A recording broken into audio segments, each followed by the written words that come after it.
parte ahí, después de eso ahora que me gusta esa parte ahí. Esa parte ahí que me gusta. Entonces echamos ahí. Fin. La parte en vivo, no leímos que así las hacen.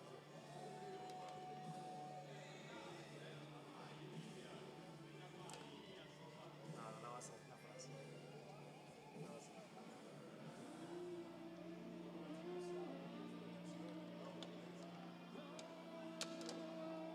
Luan.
Boa noite. Boa noite, homens de Deus. Eu gostaria que vocês ficassem de pé, por favor, como varões de guerra. Se você tiver uma Bíblia aí, procure Salmo 133.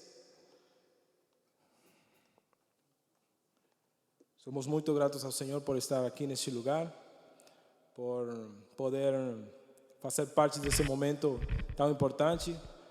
Sempre sim, pode pegar. Sempre que a igreja, representantes da igreja, sempre que pessoas se reúnem com o fim comum de buscar a Deus ou de simplesmente de ter um encontro de comunhão, a Bíblia diz que Jesus prometeu estar ali. Então eu creio que Jesus está neste lugar e que Ele nos trouxe aqui com um propósito. Eu creio. O que a Bíblia diz no Salmo 133? Oh, quão bom e quão suave é que os irmãos vivam em união.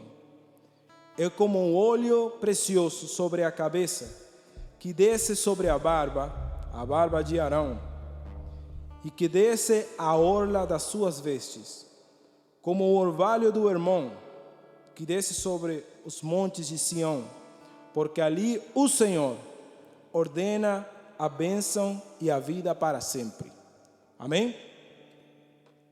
Eu quero te dizer, você que é cabeça de casa, você que é o representante de uma família, quero te dizer que a bênção de Deus, que é como um óleo que primeiro desce sobre a cabeça, desce sobre você primeiro. Antes de chegar na tua casa, na tua família, desce sobre você primeiro. Você é o representante da sua família, não somente em questões legais, não somente como aquele que dá a cara quando o problema acontece.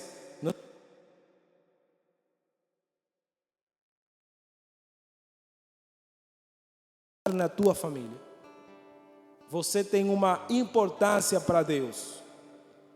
Você tem uma importância para Deus.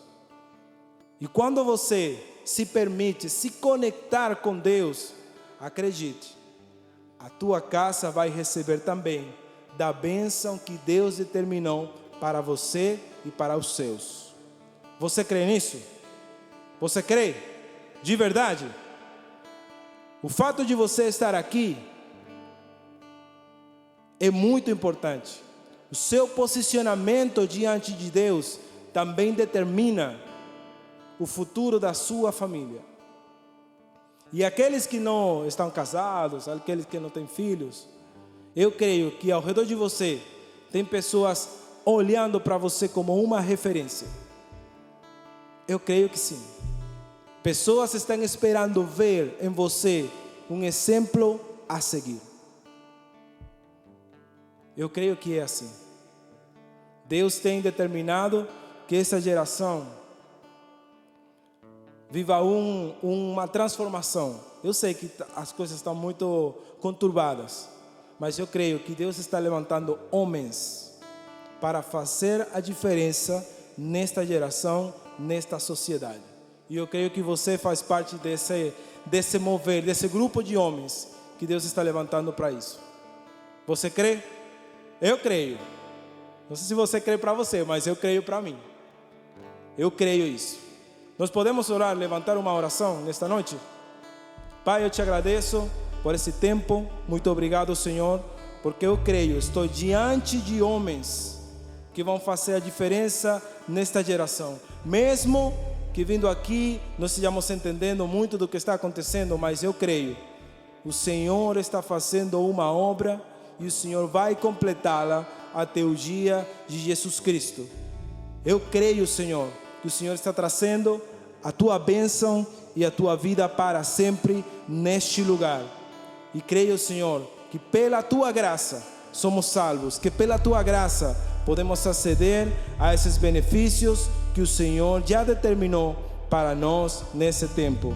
Em nome de Jesus, quantos dizem amém? Nós vamos cantar algumas canções aqui. Vamos louvar o Senhor. Amém?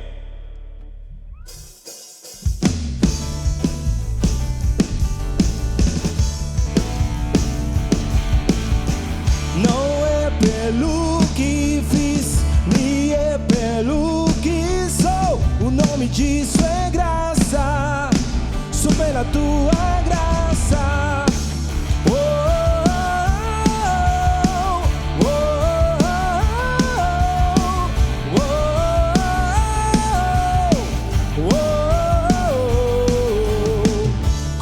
Explicar a tua graça, se Ele é tudo que eu preciso e não mereço. E com o raiar de um novo dia, vem misericórdias novas sobre mim. Se de graça eu recebo, se eu sei que não mereço, tudo vem de ti. E certamente a bondade e também misericórdia vem atrás de mim.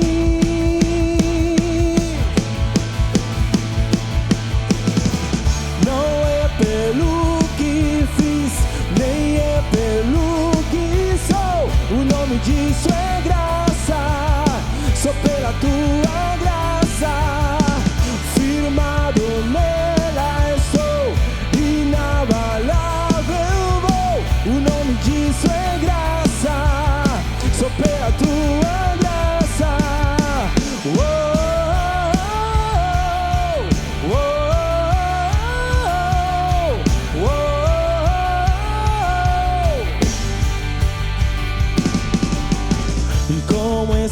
suplicar a tua graça.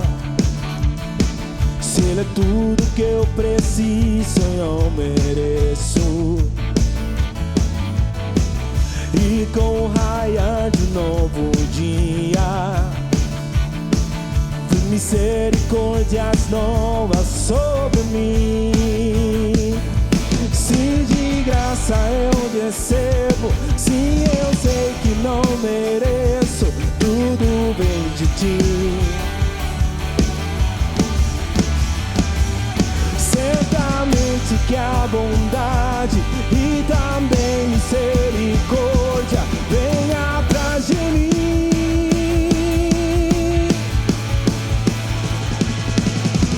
Não é pelo que fiz, nem é pelo que sou. O nome disso é graça, só pela tua graça. Firmado nela estou, inabalável vou. O nome disso é graça, só pela tua graça. Não é pelo que fiz, nem é pelo que sou. O nome disso é graça, só pela tua graça. Firmado nela sou, inabalável vou. E nome disso é graça, só pela tua graça. O nome disso é graça, só pela tua graça. O nome disso é graça, só pela tua graça.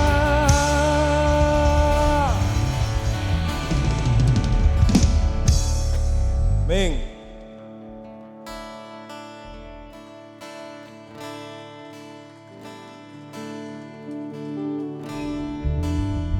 E assim como essa canção diz, o bem e a misericórdia nos seguirão todos os dias. É o que a palavra declara e é o que nós vamos cantar através dessa canção.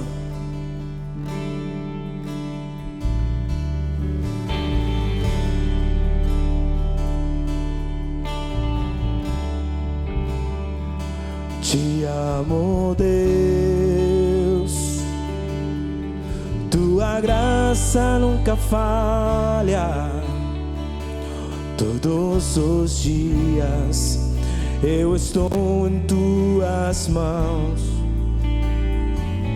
De quando eu me levanto até eu me deitar, eu cantarei da bondade de Deus. És fiel em todo tempo,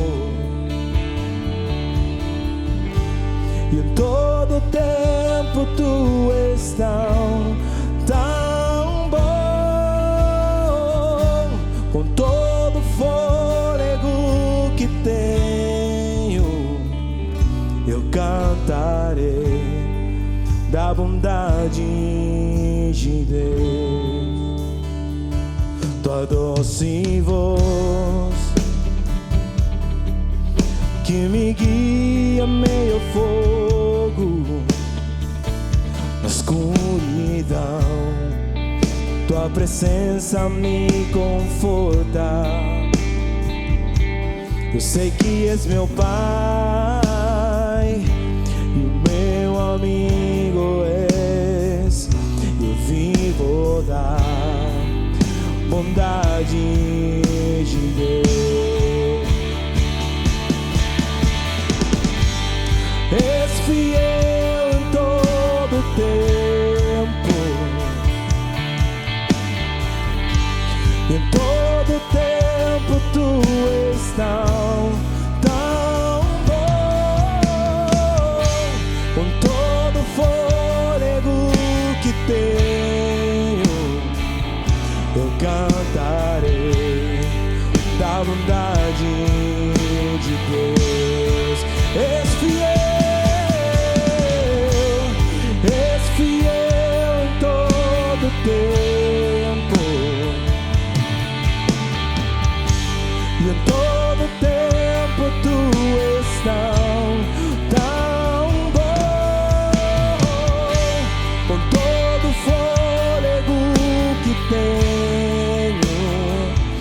eu cantarei da bondade de Deus.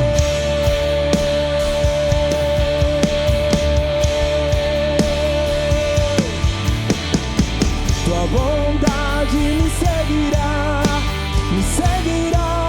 Senhor. Tua bondade me seguirá, Senhor. Eu me rendo a ti, te dou meu ser, me rendo todo a ti. Tua bondade me seguirá, Senhor. Tua bondade me seguirá, Senhor. Tua bondade me seguirá, Senhor. Eu me rendo a ti, te dou meu ser, me rendo todo a ti. Tua bondade me seguirá, Senhor.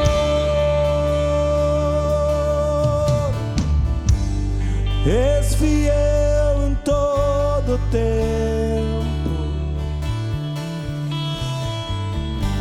em todo tempo tu és tão bom, com todo fôlego que tem, eu cantarei da bondade de Deus.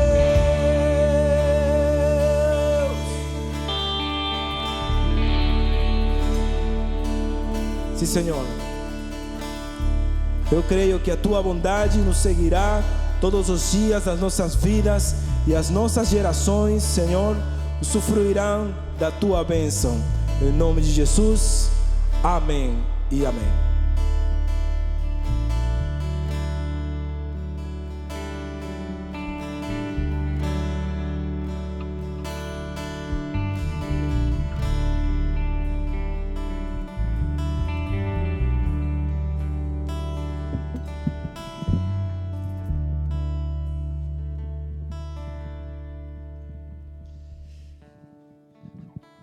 Podeis assentar.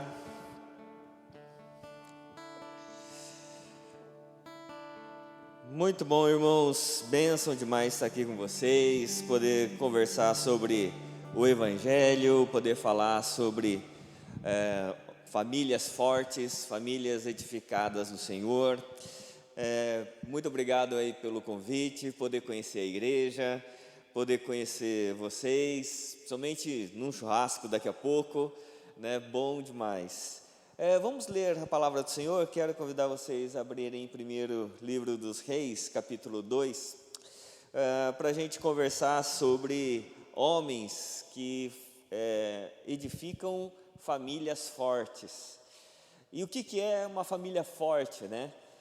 Se a gente for pensar em homens grandiosos que fizeram grandes coisas, sem dúvida Davi vai estar na nossa lista.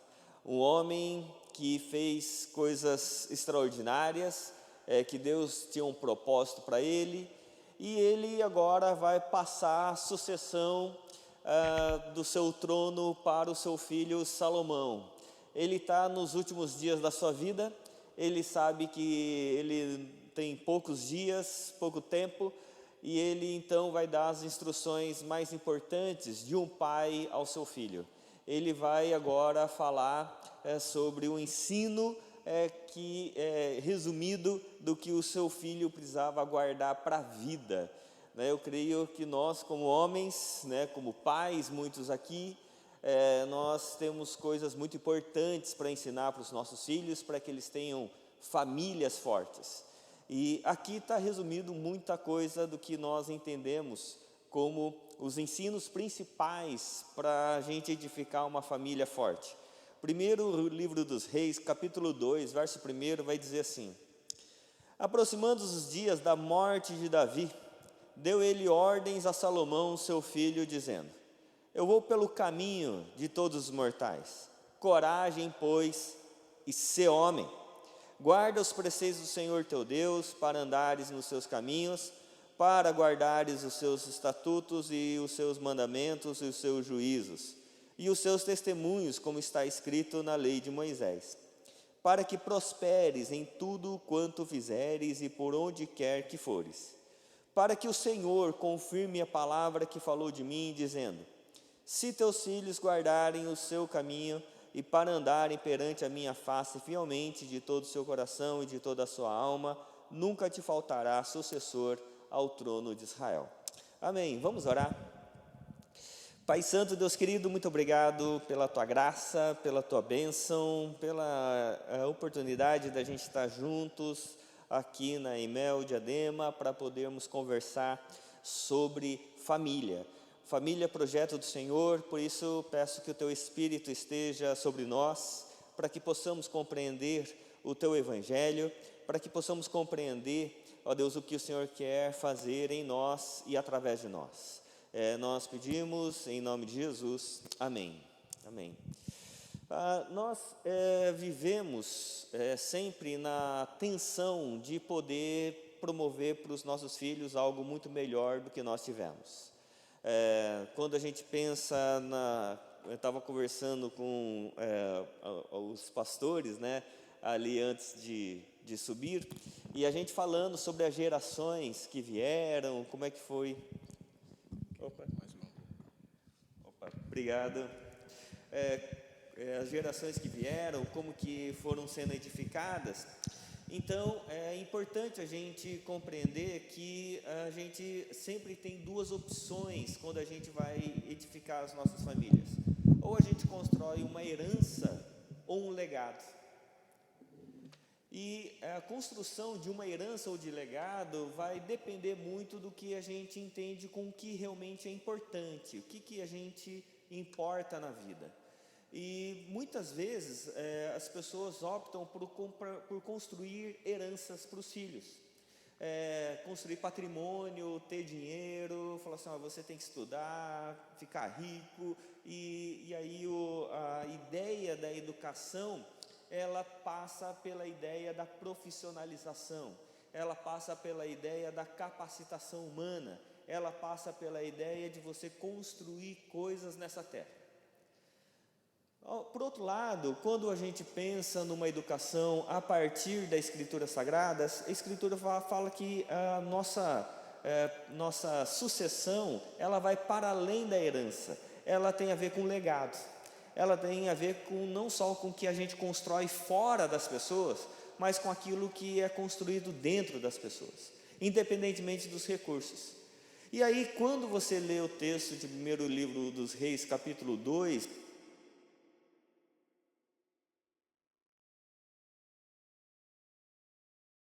não está falando de dinheiro. Davi, ele não está falando do reino. Davi, ele não está falando sobre o patrimônio que ele está deixando para Salomão. Davi está falando sobre o Senhor. Davi está falando sobre algo extremamente importante, que é o coração de Salomão. Aonde o coração de Salomão precisaria estar. Então isso é extremamente importante, porque as palavras do rei Davi aqui no capítulo 2, ele vai ressoar na realidade as palavras de Deus para Josué no capítulo 1. Quero convidar vocês para abrirem a palavra lá no capítulo 1 de Josué 1. Josué capítulo 1, muito parecido com o que Davi estava falando para o seu filho, ele vai dizer o seguinte, Deus falando para Josué. Josué que, da mesma forma como Salomão, ele estava assumindo o reino. Porque o povo aqui, eles eram refugiados, eles tinham saído do Egito, estavam peregrinando sobre a terra e estavam chegando em Canaã, para a terra novamente que Deus havia dado. E agora que Moisés havia morrido, Josué estava tomando a liderança do povo. Josué também precisava saber das coisas mais importantes da vida para liderar o povo de Israel, para o grande projeto que Deus tinha através dessa nação. E aí quando chega então Josué capítulo 1, Deus falando agora para Josué como que ele deveria liderar. E aí, capítulo 1, verso 1, vai dizer assim: sucedeu depois da morte de Moisés, servo do Senhor, que este falou a Josué, filho de Num, servidor de Moisés, dizendo: Moisés, meu servo, é morto. Dispõe-te agora, passa este Jordão, tu e todo este povo, a terra que dou aos filhos de Israel. Todo lugar que pisar a planta do pé, vô-lo tenho dado, como eu prometi a Moisés. Desde o deserto e o Líbano até o grande rio, o rio Eufrates, toda a terra dos heteus até o mar grande, para o poente do sol será vosso limite. Ninguém te poderá resistir todos os dias da sua vida. Como fui com Moisés, assim serei contigo. Não te deixarei, nem te desampararei. Sê forte e corajoso, porque tu farás este povo herdar a terra que sob juramento prometi dar a seus pais. Tão somente sê forte e muito corajoso, para teres o cuidado de fazer segundo toda a lei que meu servo Moisés te ordenou. Dela não te desvies nem para a direita nem para a esquerda, para que sejas bem-sucedido por onde quer que andares. Não cesses de falar deste livro da lei, antes medita nele dia e noite, para que tenhas cuidado de fazer segundo tudo quanto nele está escrito. Então farás prosperar o teu caminho e serás bem-sucedido.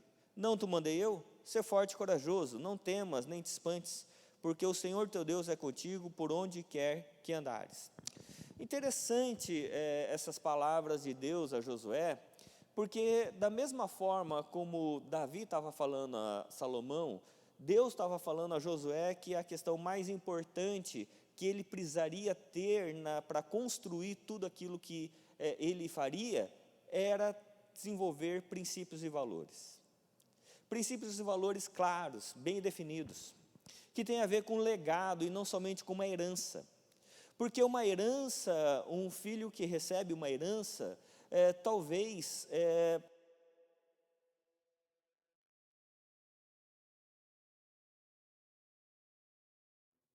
na palavra de Deus vai ter um problema sempre na terceira geração. A terceira geração sempre vai ser problemática na Bíblia. A primeira geração normalmente é dos fundadores. Pensa na fundação dessa igreja. A primeira geração normalmente é dos fundadores. É o pessoal que às vezes não tem dinheiro, mas vem com todo sacrifício, constrói, muitas vezes com mutirão, aquela coisa toda. A segunda geração vem a geração da expansão. Começa a colocar ar-condicionado, som de qualidade, transmissão, ele expande. Se a terceira geração não estiver firmada no Senhor, a terceira geração vai pegar o que foi construído na primeira e segunda geração como herança e vai derrubar, vai destruir. Se a terceira geração não tiver um coração com um legado e só promovido por herança, ele vai destruir tudo que foi construído na primeira e segunda geração. Quer ver um exemplo? Quando você vê para a Bíblia, você tem 3 grandes referenciais no Antigo Testamento. Abraão, porque representa os patriarcas, Moisés, porque representa a lei, e Davi, porque representa os reis. Quando vem Abraão é chamado para sair de Ur dos Caldeus, que ficava ao lado de Babel, e é levado para a região de Canaã. E por que a região de Canaã era importante? Porque a região de Canaã era o centro do mundo. Era a rota de passagem de 3 continentes. Se você quisesse sair da África e ir para a Europa, você tinha necessariamente que passar por Canaã. Se você quisesse sair da Ásia e ir para a África, você tinha que passar por Canaã. Era um lugar estratégico, que a partir daquele lugar, Deus pastorearia as demais nações, por meio do conhecimento do Senhor. Agora, o que acontece é que Abraão, ele é chamado para sair de Ur dos Caldeus e ir para Canaã, e aí a primeira geração é Abraão, a segunda geração é Isaac, a terceira geração é Jacó. Quando chega a terceira geração de Jacó, eles deixam a terra que Deus havia dado. Por aquela questão de José e do filho, lá dos filhos, né? José vai parar no Egito, mas depois Jacó, junto com 70 pessoas da sua família, ele desce para o Egito. E quando a família de Jacó desce para o Egito, Deus silencia por 400 anos. Há um período de silêncio de Deus, de 400 anos, até que vem o livro de Êxodo. O livro de Êxodo que começa com o povo em aflição.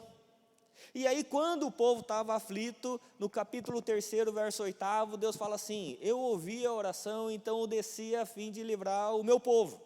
E aí Deus levanta Moisés como grande libertador. Deus pega Moisés, liberta o povo de Israel do Egito, e eles vão novamente para a terra de Canaã. E aí Deus dá essa palavra para o Josué, para que ele pudesse dar prosseguimento a tudo aquilo que Deus queria fazer. Quando vem Moisés, a primeira geração, Josué vem a segunda, qual que é a terceira geração? Juízes.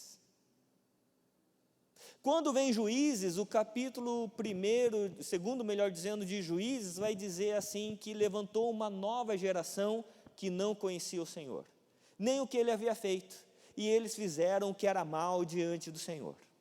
A terceira geração errou o caminho, porque eles pegaram uma herança e não construíram um legado. Quando você vê Davi, um grande rei, que também falou para estabelecer princípios para o coração de Salomão, que era a segunda geração, depois de Salomão levanta a terceira geração, que é o rei Roboão. O rei Roboão, ele era um jovem que havia pegado a herança.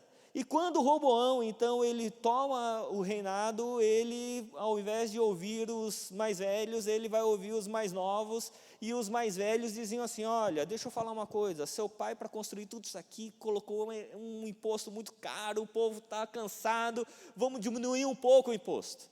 E aí o Roboão vai ouvir os mais novos, vai falar assim: você vai dar ouvido para esses velhos? Você tem que mostrar que você é quem manda agora. Se o seu pai lidava com o povo com chicote, lida agora com o povo com escorpiões. Seja mais duro que seu pai, mostra que você é mais valente. E aí o Roboão vai ouvir os mais novos e vai dividir a nação de Israel. E aí a nação de Israel formam a região do norte, com 10 tribos, com capital em Samaria, e a região do sul, com capital em Judá, e formando a região ali agora do sul. Dividiu a nação na terceira geração. A mesma coisa acontece quando vem Jesus e os apóstolos. Vem a primeira geração, a segunda geração, quando chega a terceira geração, João, movido por Deus, está escrevendo 7 cartas às igrejas da Ásia, e muitas igrejas já totalmente falidas. Por que eu estou dizendo isso? Porque quando a gente pensa em famílias fortes, a gente pode pensar em famílias fortes pelo viés patrimonial, pelo viés organizacional e pelo viés também profissional. Então, família forte, na concepção de muitas pessoas, é ter muito dinheiro, estar bem estruturado e profissionalmente consolidado.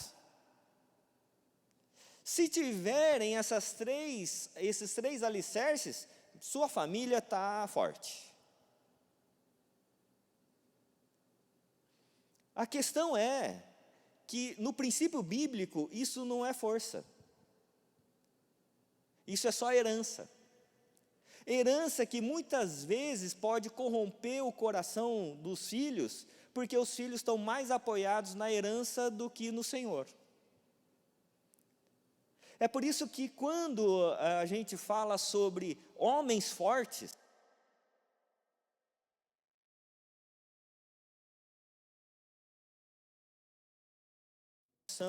homens fortes a partir do que a gente tem no coração, a partir de quem nos fortalece. É por isso que a palavra do Senhor vai dizer que de tudo que se deve guardar, guarda o teu coração, porque dele procedem as fontes da vida. Então, ser forte, como é a orientação de Deus a Josué e de Davi para Salomão, seja homem, não é uma questão de força, não é uma questão de cognição somente, é uma questão de coração. E por que isso é importante?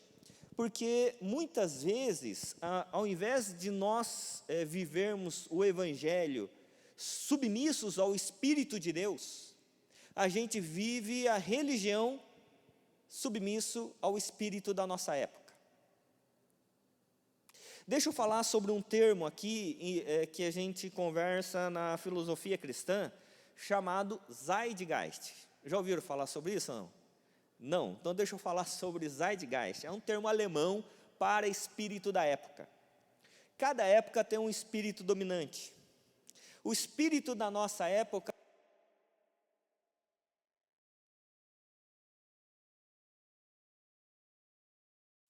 consumismo é uma estrutura de pensamento.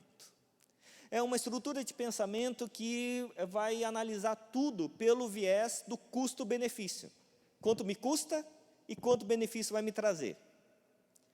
E aí, isso é importante, eu faço essa análise em várias igrejas, porque, principalmente com liderança, nos processos de revitalização, porque para a gente saber se as nossas igrejas e a nossa vida, principalmente, está indo submisso ao Espírito de Deus ou para o Espírito da época.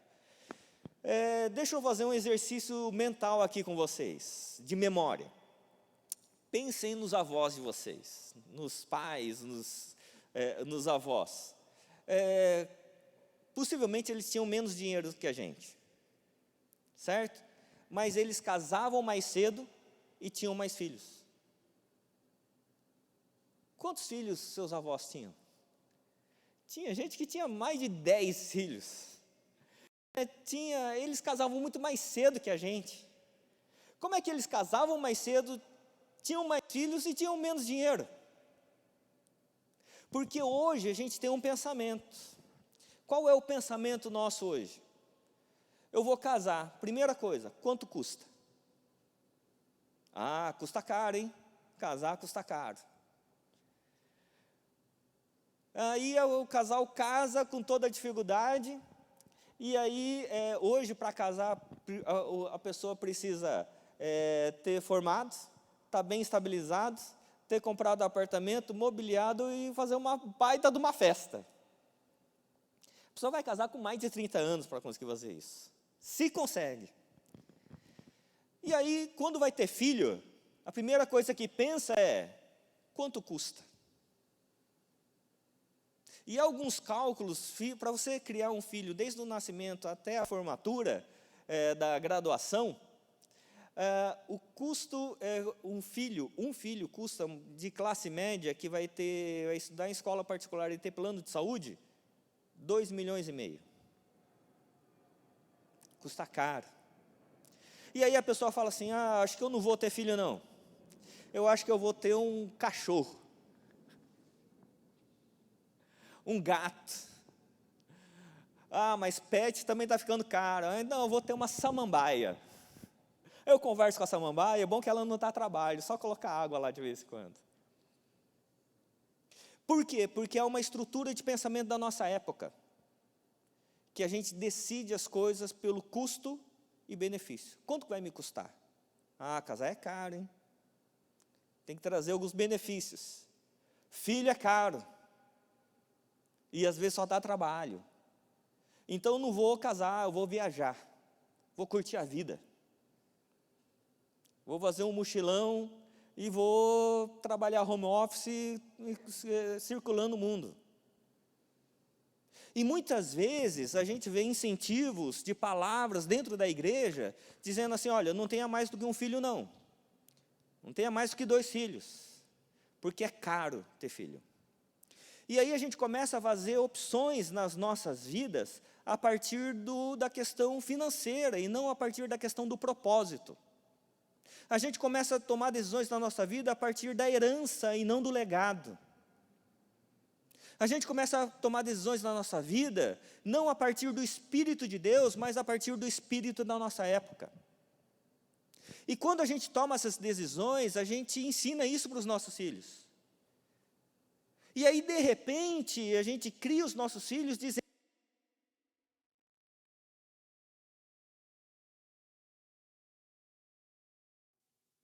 que eles dão muito trabalho e pouco benefício. Só que a gente envelhece e eles amadurecem. E de repente, depois da gente cuidar, a gente de repente vai precisar de cuidado. E quando a gente vai precisar de cuidado, a gente ensinou a eles a olharem a vida apenas a partir do custo e do benefício, eles começam a olhar para nós, para os mais velhos, e dizem: meu pai ficou caro, tem que pagar um monte de conta dele, o plano de saúde dele é um absurdo, ele dá muito trabalho e não dá mais nenhum benefício. Vocês estão entendendo o que eu estou dizendo, irmãos? E aí, mesmo que tenha muita herança, essa família ficou fraca. Porque a força não é do lado de fora, a força é do lado de dentro. Então, quando Deus fala para Josué, e Davi está falando para Salomão, a grande opção que a gente precisa fazer na vida como homens de Deus, é aonde está a força que nós queremos dar para os nossos filhos. Se é a força patrimonial ou se é a força espiritual. A força patrimonial gera uma herança, a força espiritual gera um legado. Um legado de filhos que muitas vezes não têm nada na vida, mas querem cuidar dos pais por honrá-los.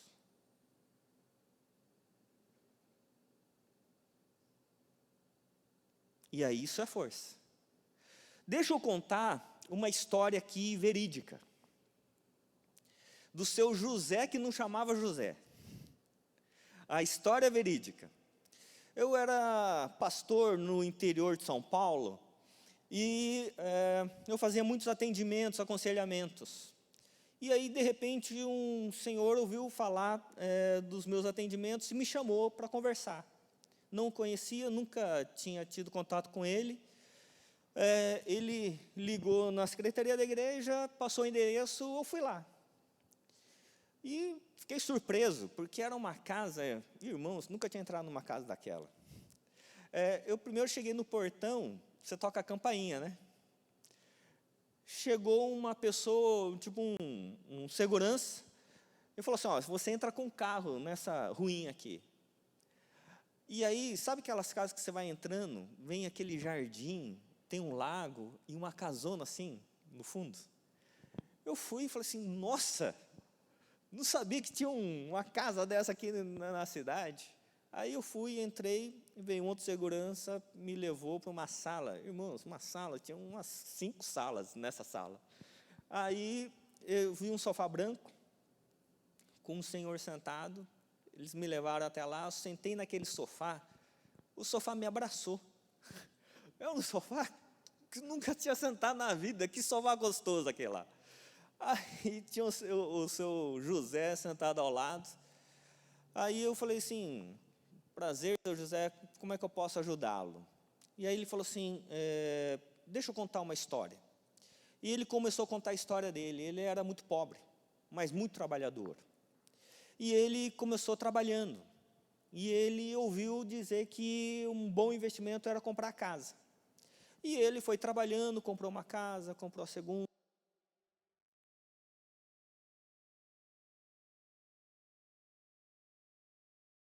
E aí ele falou assim: olha, mas eu fiquei doente ano passado.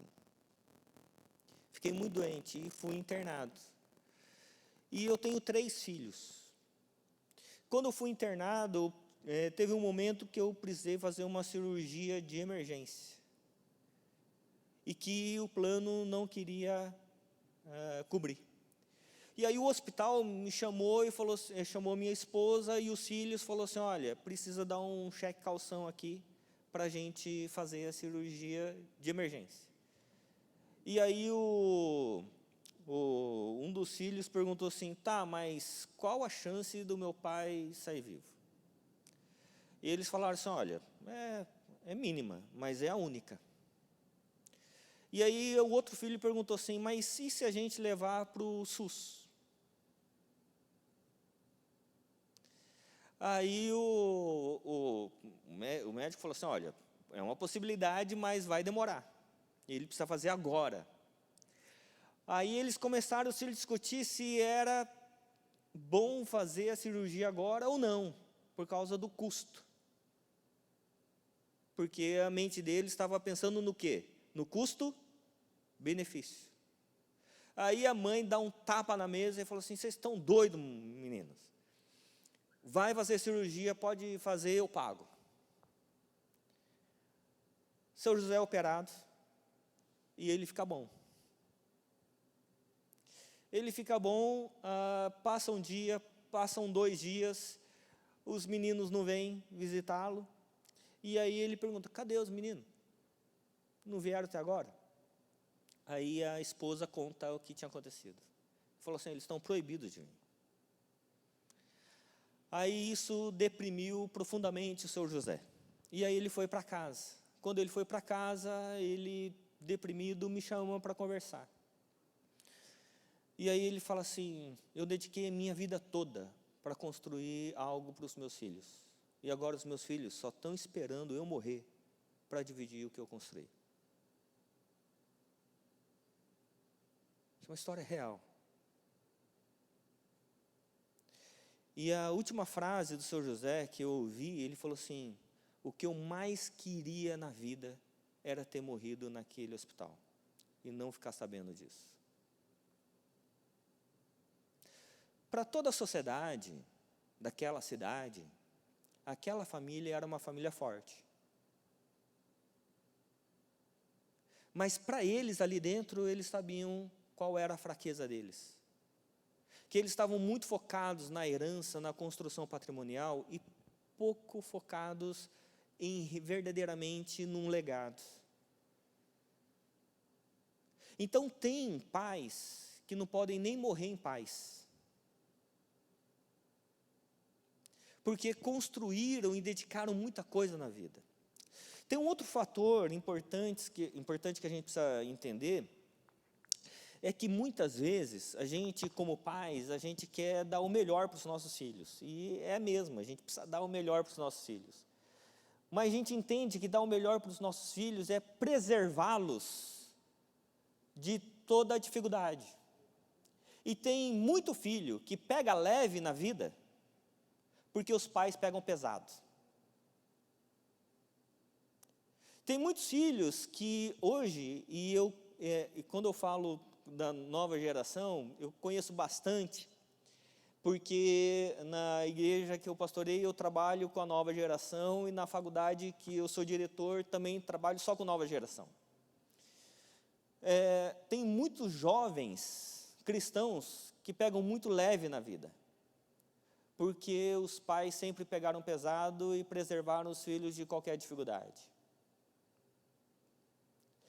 O Dr. Darcy, que é o diretor da clínica psicológica lá na igreja que eu pastoreio, ele sempre diz o seguinte, que a superproteção é pior que a rejeição. A superproteção é pior que a rejeição. Porque quando o filho é rejeitado, muitas vezes, ele vai tirar força para lutar para a vida. É igual quando a primeira geração vem, com dificuldades eles vão lutar. Mas quando o filho é super protegido, ele não vai ter força. Então é importante a gente entender o que o Evangelho diz para a gente sobre famílias fortes, porque quando a gente vai agora pensar qual o caminho que eu vou optar para estruturar a minha família, a gente pode optar pelo caminho da questão financeira. Mas se a gente optar pela questão da espiritualidade, do legado, a gente vai ter que ter muito mais trabalho. Porque o nosso alicerce é colocar o coração dos nossos filhos, da nossa família, não em nós, mas colocar o coração da nossa família no Senhor. E a gente ser referência, não de uma capacidade humana de conseguir patrimônio, mas ser uma referência de uma espiritualidade verdadeira, que não é só religiosa, não é só no domingo, mas uma espiritualidade verdadeira, que a gente é transformado na nossa vida, e a gente se torna referência para os nossos filhos de humildade, de perdão, de amor, de serviço a Deus, de missão. É por isso que quando os nossos filhos, eles são treinados a amar a Deus e amar o próximo, amar a Deus sobre todas as coisas, é o próximo como a nós mesmos, a gente não precisa dizer para os nossos filhos para trabalhar na igreja, porque eles vão ter aprendido a amar. A gente não vai precisar dizer para os nossos filhos ter que estudar para eles serem muito bons na sociedade, porque eles vão fazer isso com o propósito certo. Eles vão fazer isso com o propósito correto, de que sim, Deus nos chama para trabalhar e trabalhar muito, com a ordenança de que trabalharás 6 dias e descansará o 7º, que a ordenança é de trabalho. Mas tudo que a gente fizer é para a glória de Deus. Então, quando a gente é homem de verdade, a gente ensina os nossos filhos a tudo aquilo que Deus dá às mãos, fazer tudo com grande responsabilidade.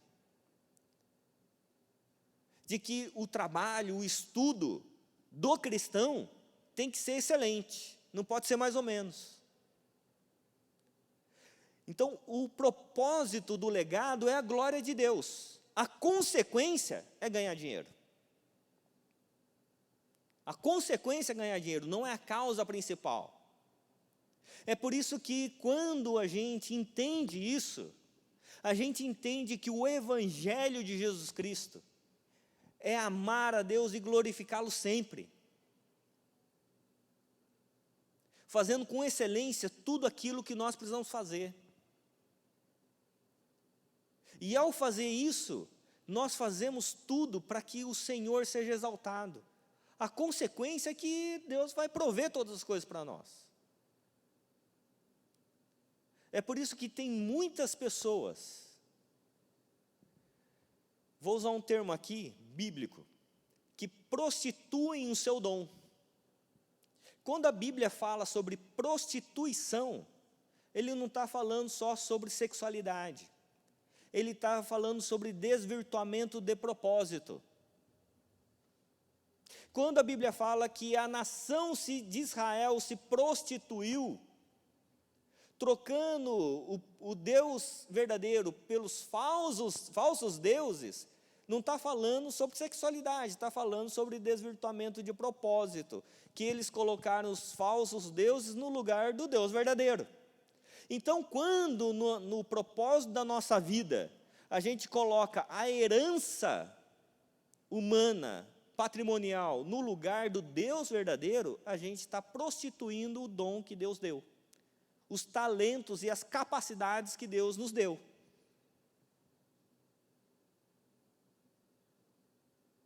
Então, nós somos chamados para viver o Evangelho e colocar no centro da vida o Senhor.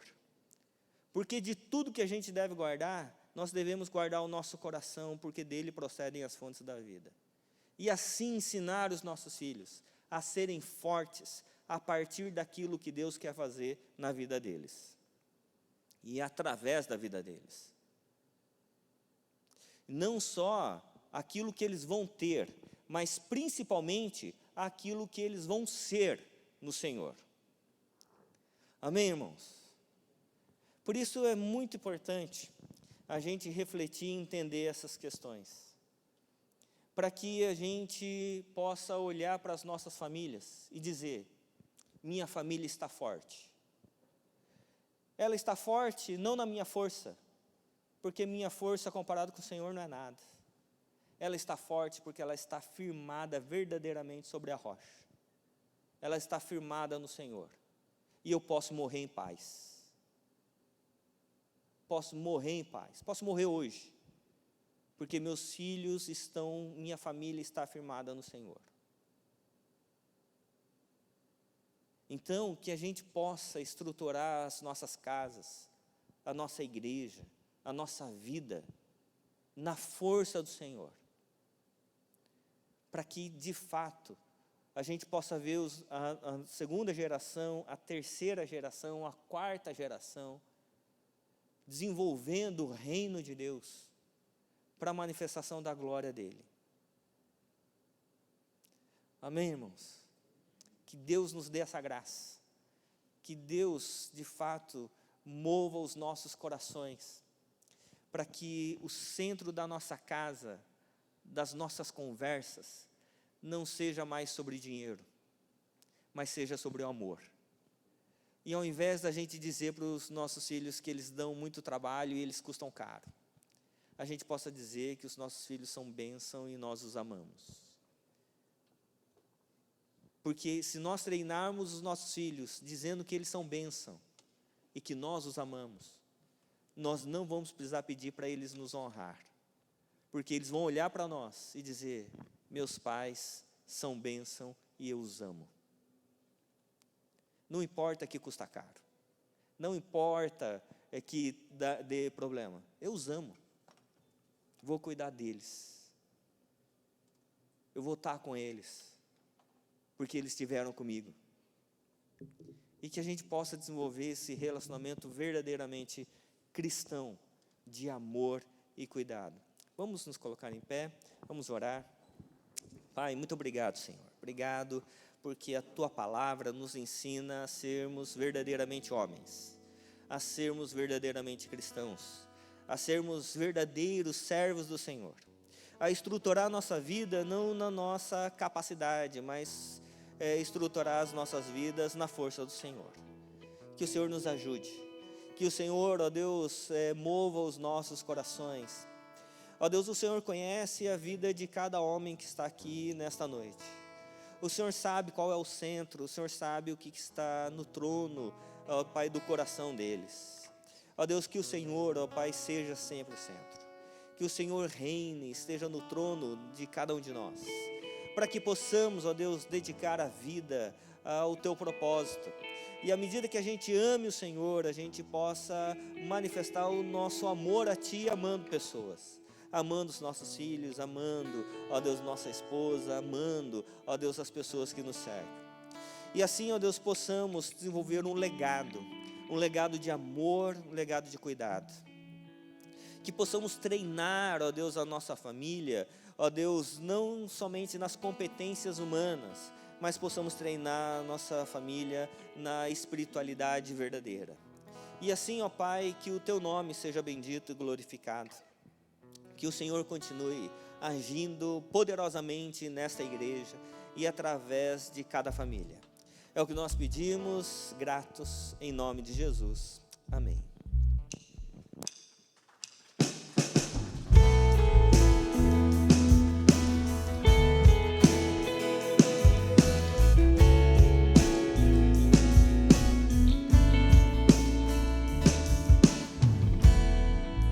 Sai da tua tenda, ó filho meu, te mostrarei as estrelas do céu.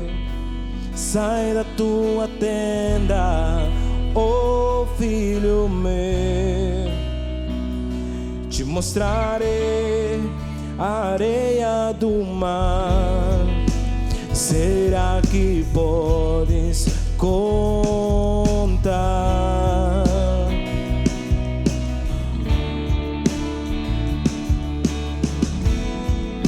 E será que podes imaginar tudo aquilo que sonhei para ti, filho meu? O que as minhas mãos fizeram para ti, filho meu, a minha bênção será sobre ti. Uma nova história Deus tem pra mim, um novo tempo Deus tem pra mim. E tudo aquilo que perdido foi, ouvirei da sua boca, te abençoarei.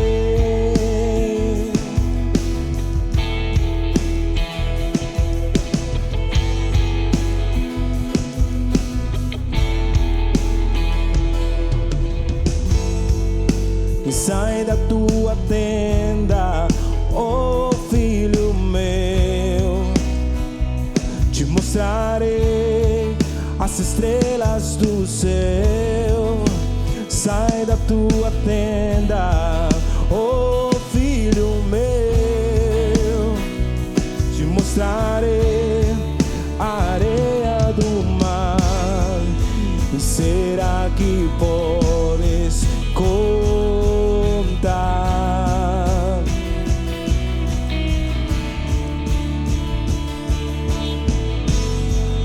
E será que podes imaginar tudo aquilo que planeei para ti, oh filho meu? O que as minhas mãos fizeram para ti, oh filho meu? Minha bênção será sobre ti, yeah. E uma nova história Deus tem pra mim. Um novo tempo Deus tem pra mim. E tudo aquilo que perdido foi, ouvirei da sua boca, te abençoarei. Uma nova história Deus tem pra mim. Um novo tempo Deus tem pra mim. E tudo aquilo que perdido foi, ouvirei da sua boca, te abençoarei. Uma nova história Deus tem pra mim. Um novo tempo Deus tem pra mim. E tudo aquilo que perdido foi, ouvirei da sua boca, te abençoarei.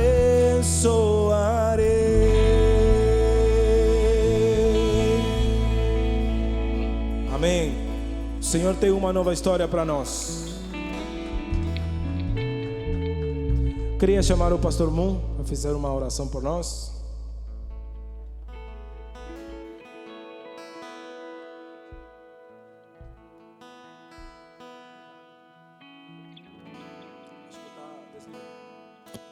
Alô? Muito obrigado, pastor Fábio Ito, pela palavra. Que o Senhor continue te abençoando, te dando toda essa sabedoria para você continuar abençoando os pais, os homens, ministrando também. Vamos orar? Pai, muito obrigado pelo dia de hoje, muito obrigado por este momento de louvor, ó Pai, muito obrigado por este momento da Tua palavra, ó Pai, que essa palavra possa entrar nos nossos corações e nas nossas mentes, ó Pai, e a começar em mim, ó Pai, ó Pai, me ajuda a construir esse legado, ó Pai, que eu tenha um coração voltado para Ti, ó Pai, e com o Senhor me ajuda a construir esse legado para deixar para os meus filhos, ó Pai, pelos quais eles poderão me honrar, ó Pai. Peço também que o Senhor me dê muita sabedoria, amor, ó Pai, e a Tua força, ó Pai, para que eu possa honrar os meus pais, ó, cuidando deles agora na reta final da vida deles também, ó Pai, que eu possa cuidar, abençoar os meus pais e assim também ensinar os meus filhos, ó Pai, a me abençoar quando eu precisar deles também, ó Pai, a começar em mim, ó Pai. Que o Senhor, ó Pai, continue, ó Pai, cuidando de cada um de nós, sustentando cada um de nós com a Tua bondosa mão, ó Pai. Que o Senhor continue derramando da Tua sabedoria para educar os nossos filhos, ó Pai. Muito, muito obrigado por tudo que o Senhor tem feito, ó Pai. E também agradeço, ó Pai, pela vida do pessoal que está preparando o nosso churras, ó Pai, que o Senhor possa estar abençoando esse alimento, ó Pai, assim como fomos alimentados espiritualmente, que possamos ser alimentados fisicamente nesse momento também, ó Pai. Agradecemos por tudo que o Senhor tem feito, ó Pai, neste momento, Pai, que o Senhor continue derramando do Teu amor em nossas vidas, a graça de Jesus Cristo, e através da comunhão do nosso Espírito Santo, ó Pai, possamos estar unidos aqui enquanto pais e homens, ó Pai, e levar essa união para os nossos lares. Muito obrigado por tudo, em nome do Teu amado Filho Jesus. Amém. Amém.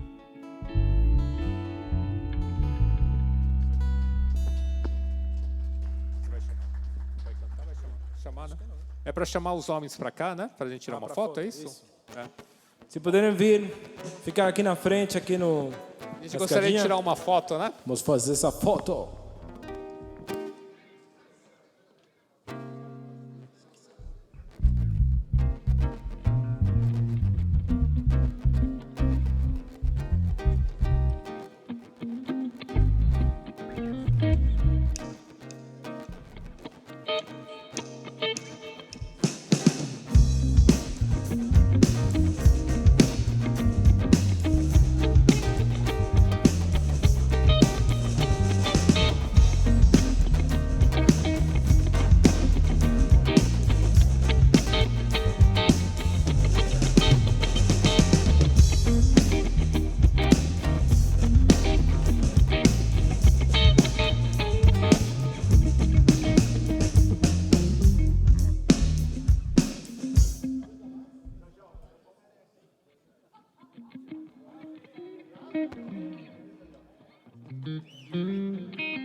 Thank you.